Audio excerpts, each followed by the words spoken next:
So I'd heard that you and Numskull broke up over the success of that song. Nah, not over the success of the song.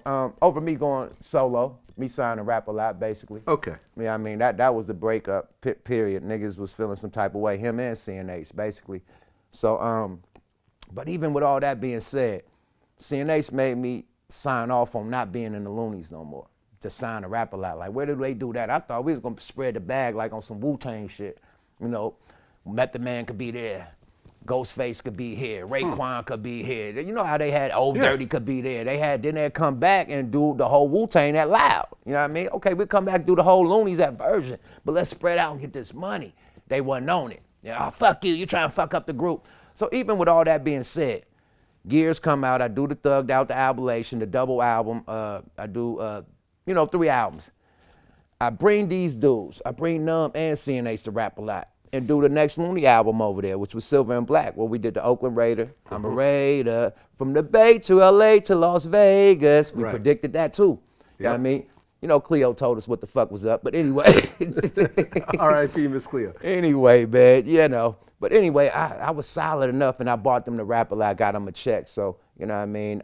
After that, shortly after that, we like really just stopped fucking with each other, you know what I mean? And this is the time when I'm beefing with the G Unit. Now everybody like, you know, trying to get on this 50 Cent shit. I'm a beef this, I'm a this guy, this guy, my record sales gonna go up. That became the new marketing plan for niggas. You know what I mean? So I was beefing with the game, beefing with G Unit, all the shit. Numb decides to throw his little 2 cent in and throw a diss song out on me out the blue. So Numskull, this is you. Yeah, he's working on his solo album. Okay. So, now he disses me like that's one of his singles and shit. They doing videos for the shit. I'm like, oh, what the fuck? So after that song came out and whatever happened, I think I replied or whatever on the mixtape or whatever. But after that happened, he went to jail for, you know, his charges or whatever. I ain't gonna mention his charges. Somebody else could, you know, when you interview him, you could talk about that. How long was he locked up for? 7 years. Okay. 7 years. So I'm serious then. We're beefing during him being locked up. You know what I mean? So I'm not giving a fuck. You know what I mean? Like, you know what I mean? Period. So I got locked up like on DUIs and shit, and they was bringing his case to my cell. Like the motherfucking CEO was like, hey, you see your man?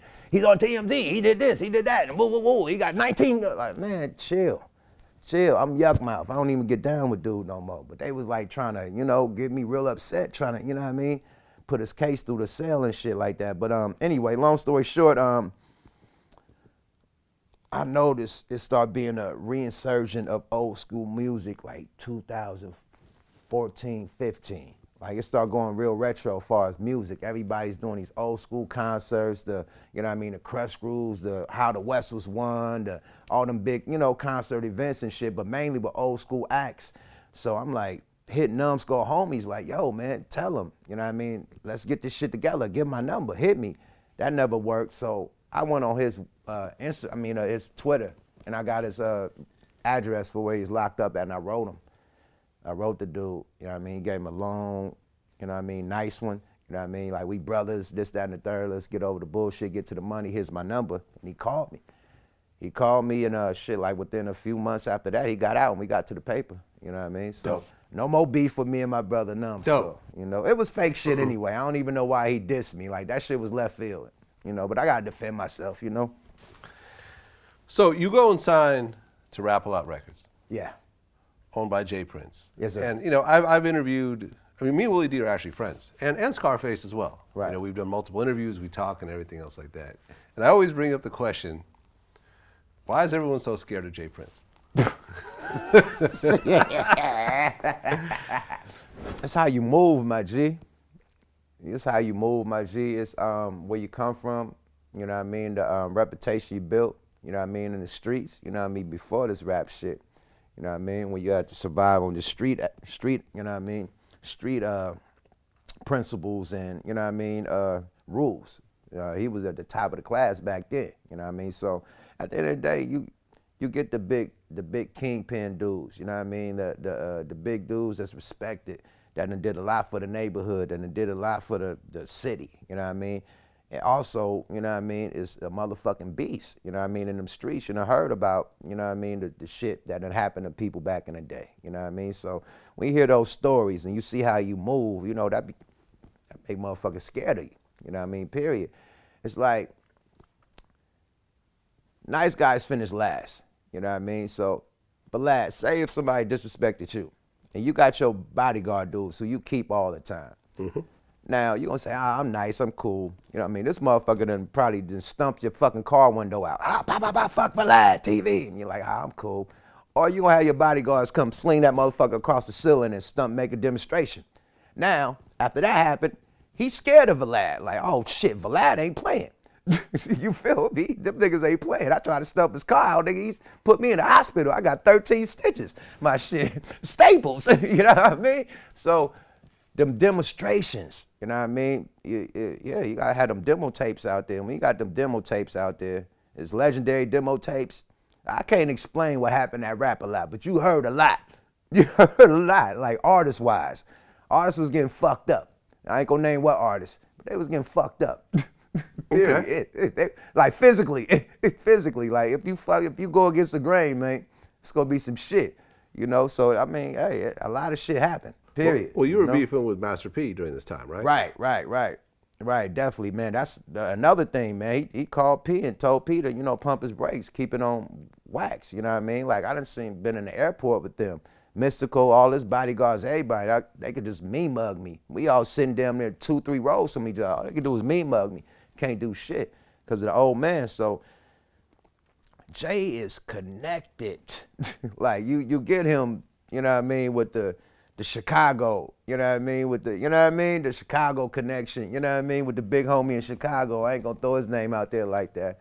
But you know what I mean, he's connected with all the big homies, you know what I mean, even with the Ville, you know what I mean, he gave us our first deal, you know what I mean, Seagram, rest in peace to Seagram. Jay Prince came to the Ville and signed Seagram. You're right. Seagram is from Oakland. Yeah. That was the first West Coast I haven't heard that artist. name in a while because you got killed. Yeah, that was the first West Coast artist. So he been tapped in with the Ville. Jay is tapped in with too many real niggas. And too many motherfuckers love him and got respect for him to let anything go, you know what I mean, bad talking about him, period. He got too much respect and love from everybody, and he fucks with everybody.